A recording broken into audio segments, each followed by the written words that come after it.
Welcome to the first ever Bizarre States video podcast. Whoa! I don't even know where to go with this. I mean, we're actually hanging out at Meltdown Comics in Los Angeles, which is supposedly haunted.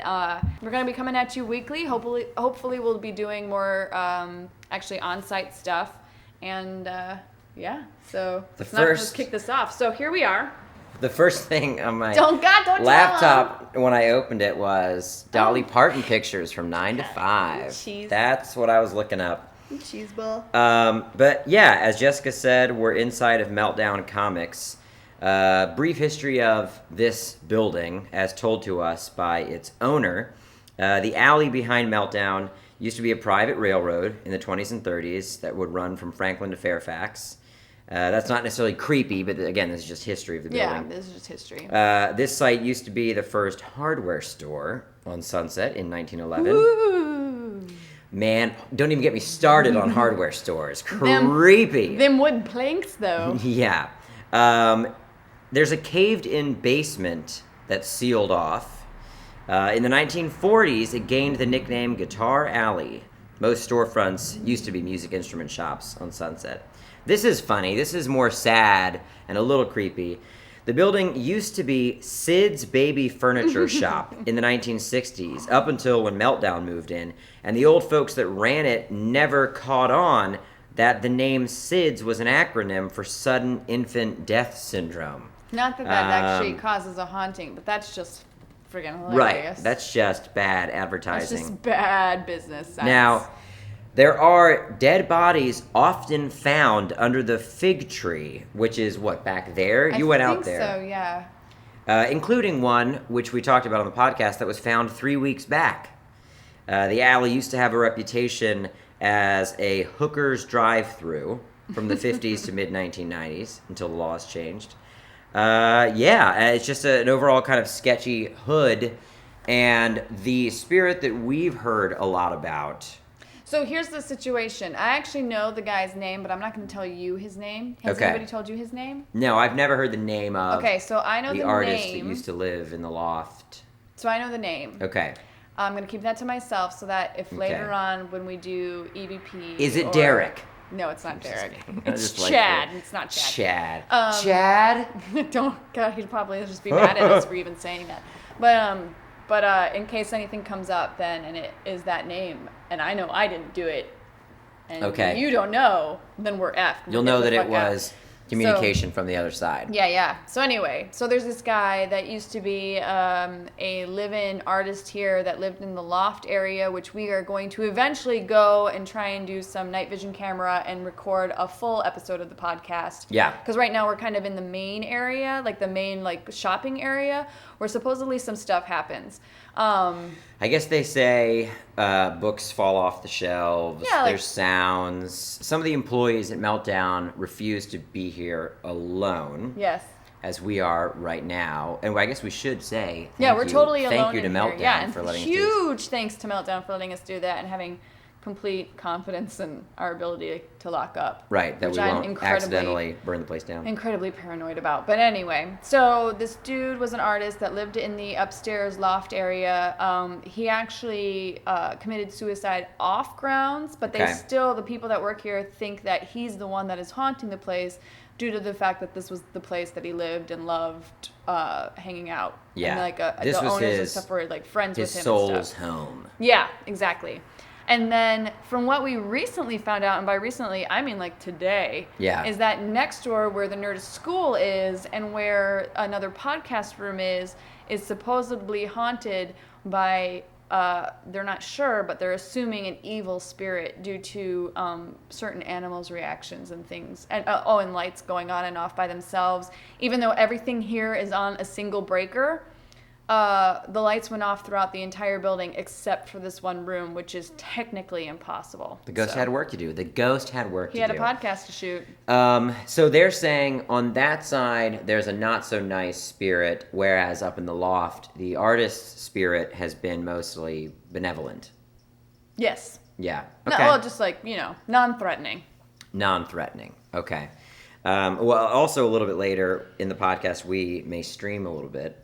Yeah, I mean, as soon as we go upstairs, I'm ready to stream. So yeah, stream it up and stream it up, so you can watch this. Well, you would have watched the stream, or you will be watching this on YouTube or Nerdist.com. Yeah.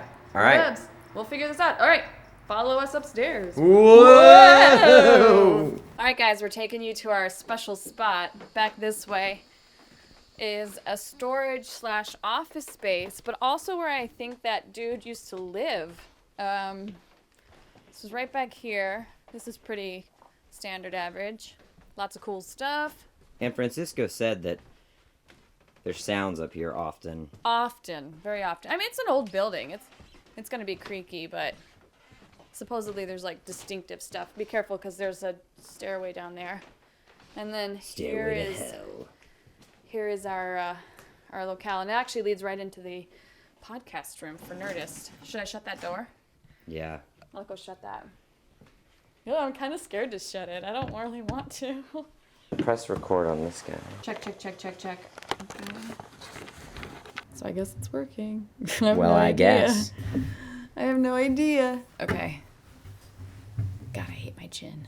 Really? Yeah. I love mine. I don't I have no opinion on my chin. I meant like, I think your chin's fine. I just don't like mine. I like our night vision angle. I think it looks like found footage Dutch. Why are you so blue and why am I so like yellow green? I don't know.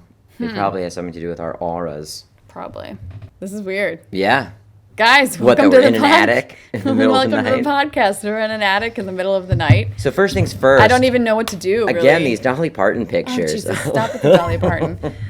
Well, we're in the loft, the attic area. So this is where the artist who supposedly haunts this place worked. Yeah. And lived predominantly. Well, supposedly most of the activity happens in the main room where we were when we were doing our intro. Yeah. But there's a bunch of sounds that they hear up here. Would you up here like to ask to see if there's any responses from the spirit? Well, let's warm up to it first. Okay. I don't want to jump into the Chad. Okay. It's not Chad. So we've got listener stories. Earl. It's not Earl. Okay, listener stories. Dude, he's going to set us on fire if you don't stop it. He's going to be so offended. Because he's going to be annoyed that I'm getting his name just wrong. Shut the fuck up. I've got it. It's Justin. Stop. Let's see. I'm randomly picking these, so if this sucks, I'm sorry. My cousin Rich used to live near a canal in the north of England, and along the canal there was how is that? What do you do? When did that come? Oh, the flashlight can be red or white. Oh. My cousin Rich used to live near a canal in the north of England, and along the canal there was an old abandoned factory. Rich always reckoned the factory was haunted, so we used to sneak onto the grounds to see if we could see ghosts. There was a hole in the fence at the side of the canal. Then was a bit of a trail. Oh, I think you meant there. There was a bit of a trail that led to a wall about 3 feet high. On the other side of the wall was basically a pottery dump, like the sea of broken plates and pots. Pottery was what the factory had made. It was sort of okay to walk on, but it made this really loud crunching noise, so we were wandering around the outside of the building, trying to find a way in, when I saw something ahead. There was a man standing there, leaning on the wall. He was old and all hunched over, like his back was crooked, and he was really skinny, too. I don't think he was wearing a top, but we didn't take much time to take it in. We just ran. We made it across the pottery dump and down over the wall. We hid on the other side of the wall, thinking he couldn't have seen us. Then we heard the crunch of feet on the pottery. The crunching sound just kept coming louder with every step, and then it stopped. He was right on top of us, and we stood up and ran and never looked back. I know this isn't really a ghost story, but likely a sad encounter with a homeless man. Sometimes I have felt bad about it, like maybe he needed help, but the way he came after us over the broken pottery, I can't help but wondering what would have happened if I turned and saw him. Yeah, it's probably a homeless dude.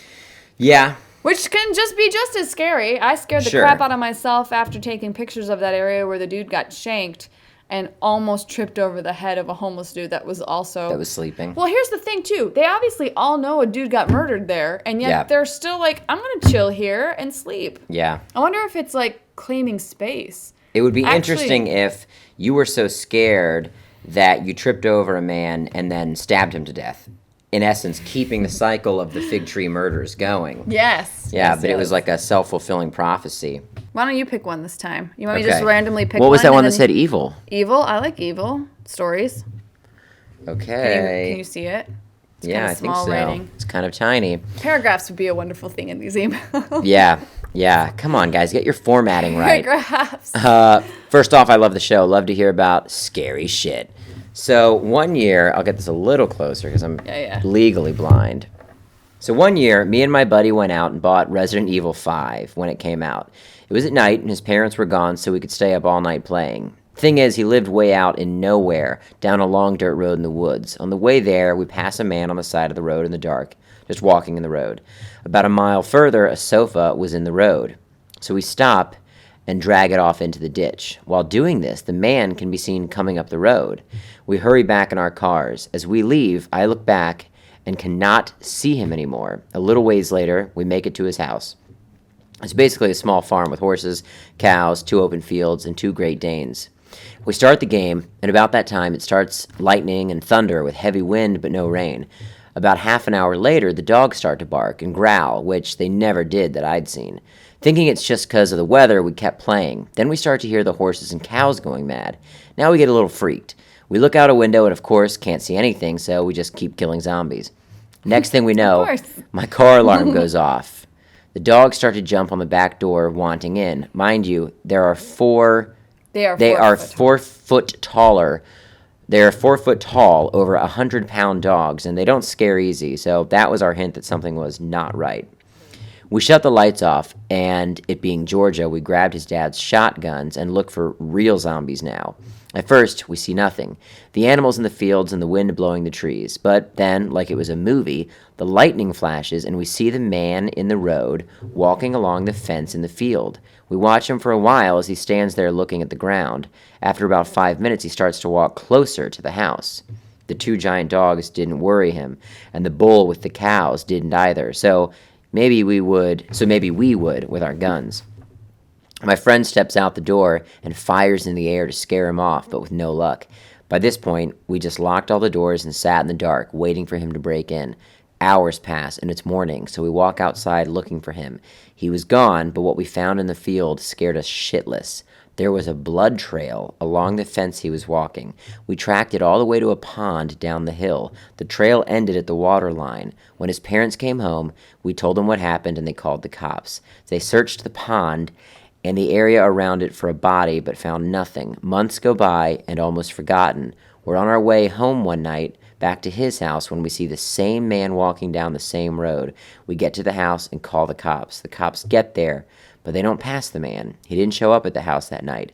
But after we first saw him there, have been at least 2 car accidents from people swerving to miss a man in the road. Ooh, good one. That one came from Scott, and that was quality. So I'm a huge reader of Coast to Coast. Love it. You see anything? Oh my God, dude. I thought you said you charged this. Oh, I did. I did charge this. Oh shit. I'm gonna do it. What are you gonna do? I'm gonna do a recording. Oh, okay. Let's do a quick little EVP. I'm gonna use my thing. I mean, you charged this fully, right? Yeah, I charged that battery for like 4 hours, and it's empty. Is anybody there? Hello?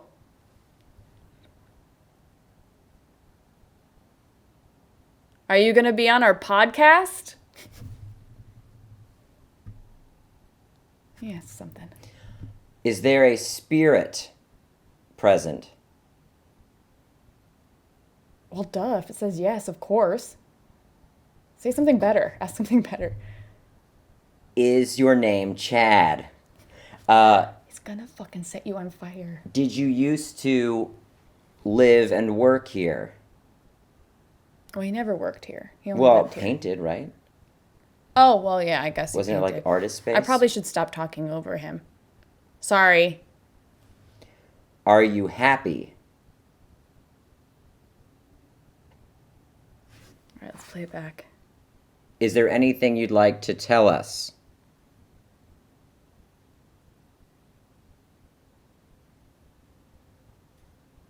Yeah? Yeah. Is anybody there? Hello?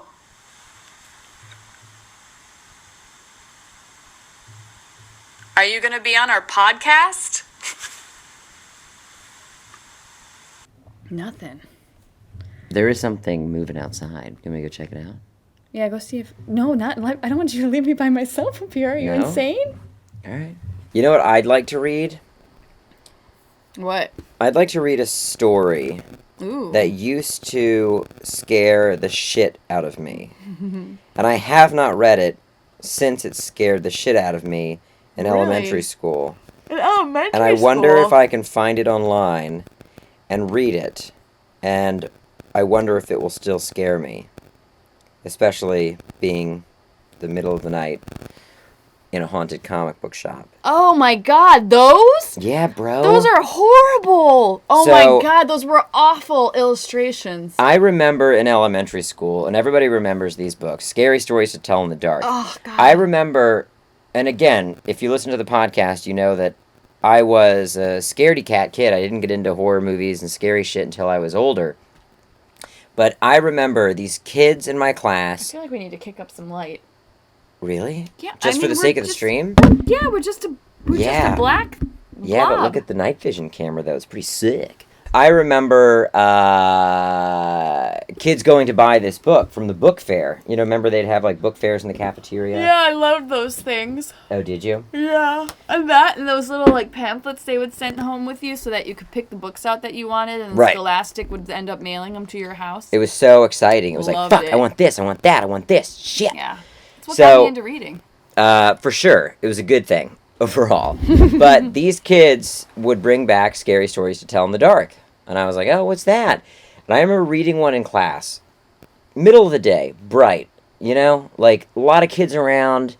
And still, it terrified me. And when I was done reading it, I got so engrossed in the story as I read it in class that it was like everybody disappeared. And I was sitting in the middle of some dark space somewhere on the other side, reading this thing, and it terrified me, and it stayed with me forever. I mean, honestly, it's something I think about whenever it's late at night and I'm spooked. This story comes into my head. I don't know if it's that scary, but it better be good. Did you ever read these books? Do you even know what I'm talking about? I totally read those books. Those illustrations would mess me up more than the actual story itself. For sure. Well, the internet doesn't want me to read it because it's somehow, like, fucking weirdly formatted. No, I want to read it, but it's, like... How's it weirdly formatted? It looks fun. There we go. Okay. Okay, so this is from Scary Stories to Tell in the Dark. I think the first collection. And this is called Harold. When it got hot in the valley, Thomas and Alfred drove their cows up to a cool green pasture in the mountains to graze. Usually they stayed there with the cows for 2 months. Then they brought them down to the valley again. The work was easy enough, but was it boring. All day the two men tended their cows. At night, they went back to the tiny hut where they lived. They ate supper and worked in the garden and went to sleep. It was always the same. And then Thomas had an idea that changed everything. Let's make a doll the size of a man. Like, why? No, why wouldn't you right away, I'd say, why, Thomas? Why the fuck would you want to do that? As a kid, I didn't think to question that. I was like, perfect logic, Thomas. Sound. So Thomas had an idea that changed everything. Let's make a doll the size of a man. He said, it'd be fun to make, and we could put it in the garden to scare away the birds. Oh, well, he's making a scarecrow. Right, start with, let's make a scarecrow. Okay. Don't start with, let's make a doll the size of a man. It'll be fun. Maybe it was the first time a scarecrow was invented. Maybe. It's the origin story of the scarecrow. Yeah. So then... Alfred says it should look like Harold. Alfred said Harold was a farmer they both hated. They made the doll out of old sacks stuffed with straw. They gave it a pointy nose like Harold's and tiny eyes like his. Harold. I don't remember it being based on an actual guy they hated. Then they added dark hair and a twisted frown. Of course, they also gave it Harold's name. Each morning on their way to the pasture, they tied Harold to a pole in the garden to scare away the birds. Each night they brought him inside so that he wouldn't get ruined if it rained. When they were feeling playful, they would talk to him. Don't do that. Don't do that. One of them might say... What is wrong with these two asses? Yeah, these guys are asking for it. One of them might say, how are the vegetables growing today, Harold? Then the other, making believe he was Harold, would answer in a crazy voice. Very slowly. They both would laugh, but not Harold. Yeah, right, because he was a fucking scarecrow. Was a fucking doll the size of a man. Yeah. Whenever something went wrong... These two dudes are brilliant. Yeah. Whenever something went wrong, they took it out on Harold. This is an odd relationship. They would curse at him, even kick him or punch him. Sometimes one of them would take the food they were eating, which they were both sick of. Why? Eat something different, bros. And smear it on the doll's face. How do you like that stew, Harold? God damn. I do not remember. I'm going to tell my version of this story once I read this actual version. I know, version. After this one, because I don't remember any of this. It's like some sort of farm BDSM. Yeah, really. So what Thomas should have said at the start was, let's build a doll the size of a man that we can then fuck with and take out all of our emotional dysfunction on. How do you like that stew, Harold? He would ask. Well, you'd better eat it or else. Then the two men would howl with laughter. When do they start fucking this doll is the question. One night, after Thomas had wiped Harold's face with food, Harold grunted. Did you hear that? Alfred asked. It was Harold, Thomas said. I was watching him when it happened. I can't believe it. How could he grunt? Alfred asked. He's just a sack of straw. It's not possible. Let's throw him in the fire, said Thomas. And that'll be that. Well, I mean, yeah. Yeah, I mean, I guess. Sure, if he's grunting. Let's not do anything stupid, said Alfred. Yeah, we don't know what's going on. When we move the cows down, we'll leave them behind. For now, let's just keep an eye on him. So they left Harold sitting in a corner of the hut. They didn't talk to him or take him outside anymore.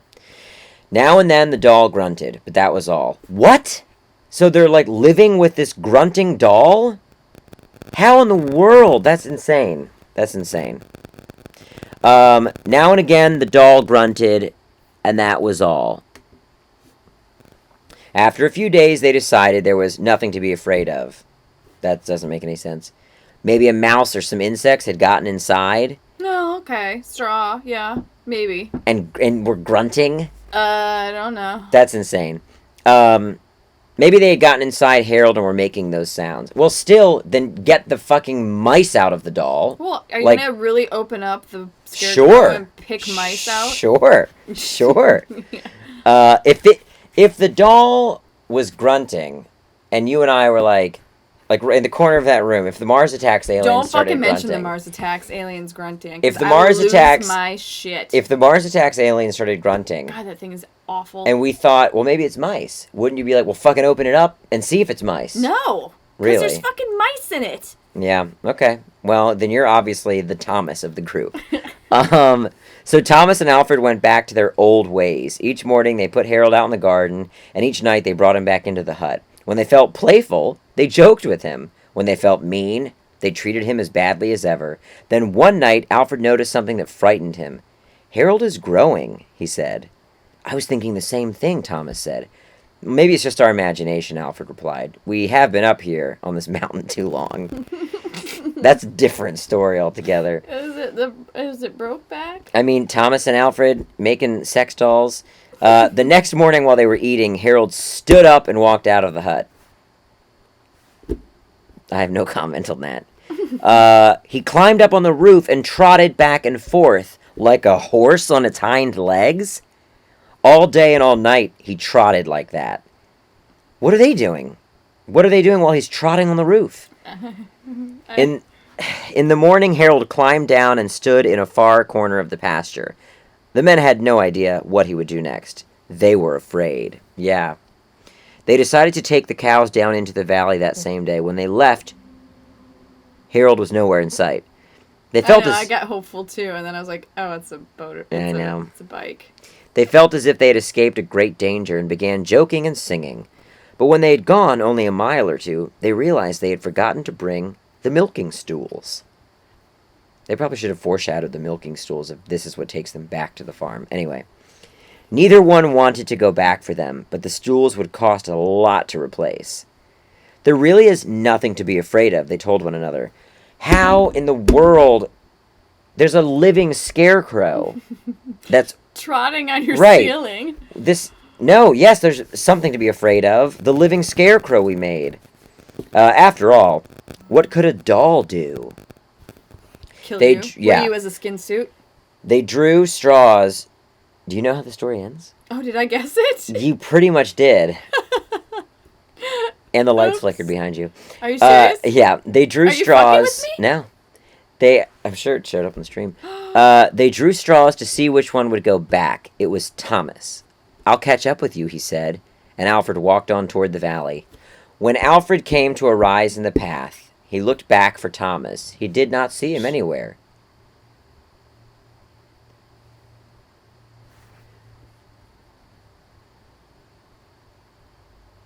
He did not see him anywhere, but he did see Harold. The doll was on the roof of the hut again. As Alfred watched, Harold kneeled and stretched out a bloody skin to dry in the sun. So you did kind of guess it. It did. Well, that's because I'm brilliant. Yes. I mean, that's what I would do. Right, if you were a living scarecrow. I don't like the fact that the lights keep flickering behind us every time we mention skin. And suits. Harold. Skin suit! Stop it. As a kid, that story takes a fucking hard left turn. Like, all of those did, though. I know, but I think some of them you could see it coming. Like the girl that has the spider bite, and it grows and grows and grows, and then it hatches, and there's a bunch of fucking spiders coming out. But this was like, he was trotting, he was dancing, he was this, he was that. He fucking skinned Thomas. And also was stretching out the skin on the roof, like, for what?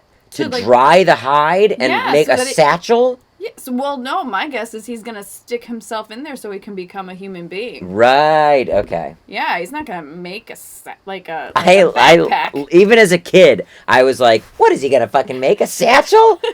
No. That's been my theory. I never thought. Like he's going to dress up like a fucking human. You're thinking he's going to make a purse? Yeah, yeah. Well, that's cool. We'll read a listener story.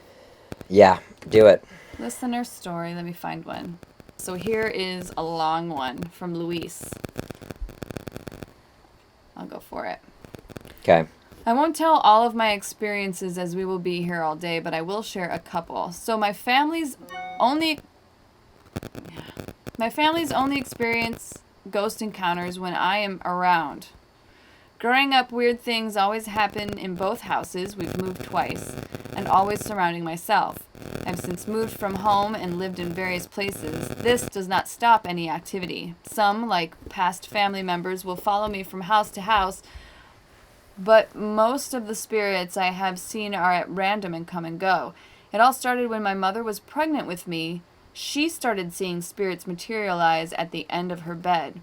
My brother and I lived together for a good year or two when I was in my early 20s. I had been living in the house for a year by myself and hadn't experienced anything that I'd noticed. I am so used to seeing and hearing things that 90% of the time I just don't take much notice anyway. My brother moved in and was the first to notice something in the house. A lady in white walked past the lounge room door. This is when I started seeing things more as I was more focused on it. As soon as he moved out, he stopped seeing things. If I go to stay with him for a few nights, he starts to experience the weird things again. The same can be said for my mother. One main event that really stuck with me was at the time I was living in this same house with my high school boyfriend of 4 years. 4 months before we broke up, at night we would go to bed and I would not be able to sleep for ages. I would feel this terrible presence next to me, standing next to my bed and looking down at me. When I would look, there would be this shadow figure standing there, but I could not see his face. However, I could tell that he didn't look happy. I wasn't scared for my life, however, just confused and a little disturbed. Unknown to me, my boyfriend had been cheating on me with a family friend for a good 4 months when I found out. I left him, and instantly the shadow figure was no longer at my side. It was as if he had been guarding me at night through the whole cheating episode. Now, my nan lives alone. My grandpa passed away 6 years ago. He has been a constant in our lives now, shows up randomly all the time, and he has even communicated through me. Before I gave birth to my daughter, who is named after my nan, which I feel is a big factor as to why I see him around a lot now, like he is drawn to her. I was visiting my nan and was just looking at her VHS collection. Yes, she's still using videotapes from 3 years ago. Sick. Dude, my grandparents still have bunny ears that the only way to get... Oh my gosh, really? The only way to get a signal is to turn a dial that goes ka-chunk, ka-chunk, right. ka-chunk, and like adjust the bunny ears at the top. It's insane. I don't even know how they function. Anyway, I was visiting my nan and was just looking at her VHS collection. I, without reason, pulled out one video so it wasn't sitting flush with the others and moved on. I had no intention to watch it. I just did it. It was like this particular movie was bothering me, so I just had to do it. At this point, I should mention that my nan is very OCD and needs to have everything spick and span. She's very proper and has always reminded me of the Queen of England, even with her decor. So a video sitting ajar on the shelf would be something she would notice within a day at most. About a week later, I had gone home and she had a dream of her late husband. Nothing in particular, but she says it was a lovely dream. She got up and was walking to the kitchen when she noticed the video sitting out from the shelf. It took her a week to notice this in her normally perfect house. The video sitting ajar was "While You Were Sleeping." This gave her a lot of comfort. This last story is more... The Sandra Bullock movie? Yeah. Huh? I guess because of her dream, that's the connection. The last story is more recent, within the last month. I should start by saying my partner does not believe at all in this supernatural mumbo-jumbo. My 2-year-old daughter, I believe, has started to see things in her room. She will wake up distressed and sometimes will refuse to go to bed. Sounds like a typical toddler, right? Well, I only assume she is seeing things because of this. My daughter and I were staying at my parents' house for the weekend, and I was in the bedroom putting clothes away when I saw who I thought was my daughter run past in the hallway. I immediately walked out of the room to check on her, as I didn't want her running amok as she was at the other end of the house quietly... I immediately walked out of the room to check on her, as I didn't want her running amok, but she was at the other end of the house quietly playing on the ground. I just shrugged it off as, well, I see stuff all the time. We came home. This is a different home from the one earlier in my story, and about a week later my partner told me that he had an experience that he couldn't explain. He woke up and witnessed me picking up my daughter from beside our bed and putting her under the covers with us while I soothed her cries. He turned on the light and my daughter was nowhere to be seen and I was fast asleep. Then, just the other night, I woke my partner up while screaming that something was wrong with my daughter, that she was standing by the bed and that something was terribly wrong. I was freaking out, he said. I then went back to sleep. There was no one there. She was in bed in her room fast asleep, and I have no memory of this. We're moving next week, so I can only hope that this child figure doesn't follow, as it has been the one to freak me out the most, but I know that there will be someone new waiting for me either way. Short, scary experience from Panama. I like these. I didn't know we had such listeners. International? Yeah. Hello, I'm from Panama City, Panama, Central America. I listen to your podcast. I love it. For us down here, the supernatural is very common, and stuff happens all the time. Now, there are 100 of beaches in Panama, and I was around 17 at the time when my family and friends went to a beach called Santa Clara. I was with a friend just chatting and looking at the sun coming down when we noticed this black, huge dog running in the sand. We were at the top where the houses were, and we could see the beach very clearly. So this dog is running in the beach, and we were just looking at it. We didn't really pay much attention to it. When we then realized that the dog was gone, and there was a small child running in the same direction as the dog was. So we were like, hey, that's weird. Where'd that dog go, and where did this kid come from? When suddenly this kid changes direction and starts running towards the sea. That's when we got up and could not believe what we saw. The kid had already disappeared into the open sea. He practically sprinted over the water and disappeared. We, being kids, ran down to investigate, and we started looking for the prints in the stand, but chills ran down our spine, and we said, oh, hell no, and ran back when we saw that the prints looked as if the kid was running backwards, and they were not human-looking. I remember that it looked like 3 claws all backwards to where they were supposed to go. Oh, that's best. Yeah. That one freaks me out. Hugs from Panama. You can't end a creepy email with Crystal. That was a scary one. We did not sleep that night and left as soon as there was daylight, and we've never gone back. Phew. Oh, that one makes me nervous. Well, dude, it's almost...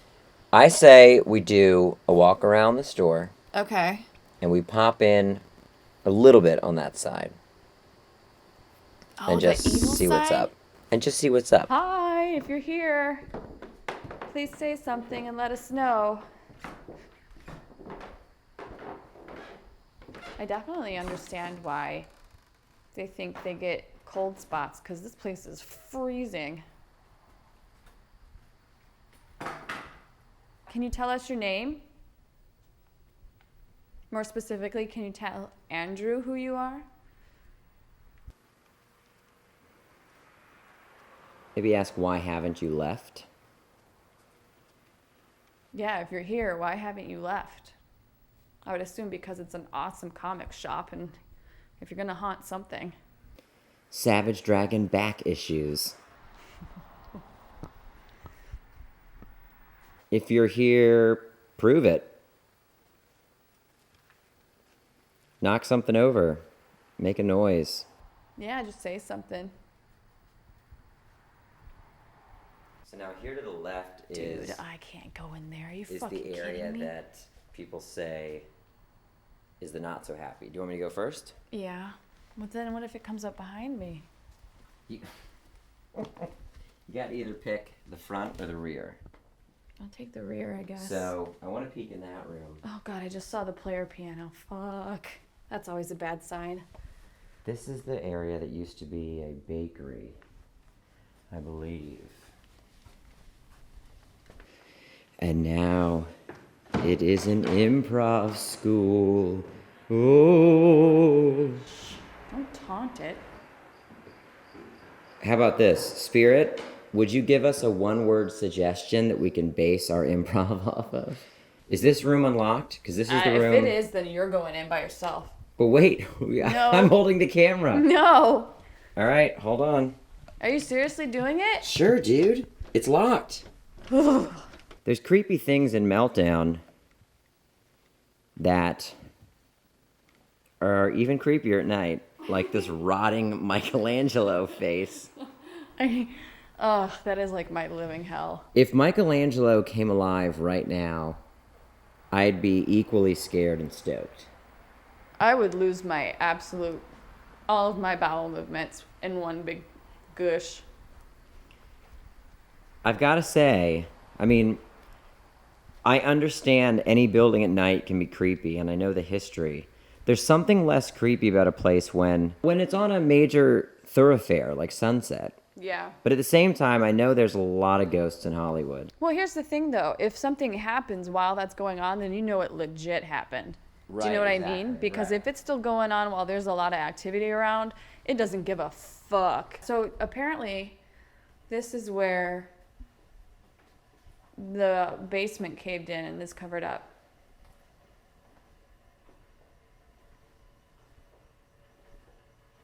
Hello?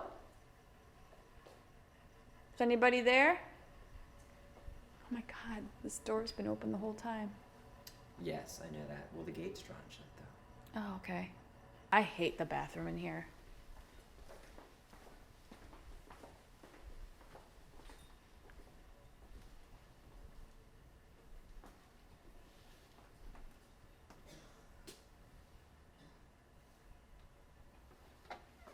There's a dude outside. Yeah. Probably homeless dude. All right, we're going to open up a brand new Ouija board. It's our last-ditch effort for something to happen tonight, because I don't think shit from Shinola is going down. Right. I love that on the back of the Ouija board, instead of calling up Satan, it says, "Will my parents let me go to that concert? What should I wear? Tell me, Ouija. Does Tommy know I like him? Who we have told to him?" start with one of those questions. Okay. Just barely touching it, and then it's supposed to, like, do its own thing. All right. So what's the question? What? Can you tell us what your name is? Yes. 'Cause that way, that'll be the determining factor. Can you tell us, Spirit, what your name is? Okay.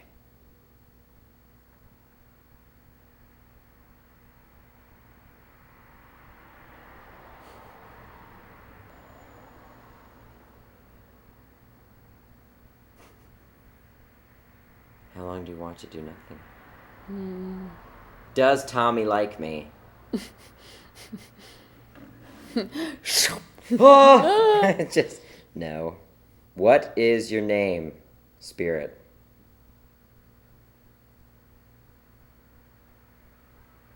Damn it. I think we're SOL, man. Move! All right. Well, you tell me, what was the name of the guy that was the artist that lived here? I think they said if You think? Well, I'm tired. I don't totally remember. Were you going to say Frank? No. Oh, fuck. Why, is it Frank? Do you know a Frank? No, I was just going to guess Frank. No, it's not Frank. Okay. It's really specific. Okay. Marty. Marty? Marty. I think it was Marty. I'm pretty sure you said you don't Marty. even know for sure. It was definitely an M name. Okay. Marty. Marty the artist. Marty? Marty's pretty arty. Marty? Was. Marty was pretty arty. Do you have anything? You got to put your fingers on it. Marty, do you have anything you want to tell us?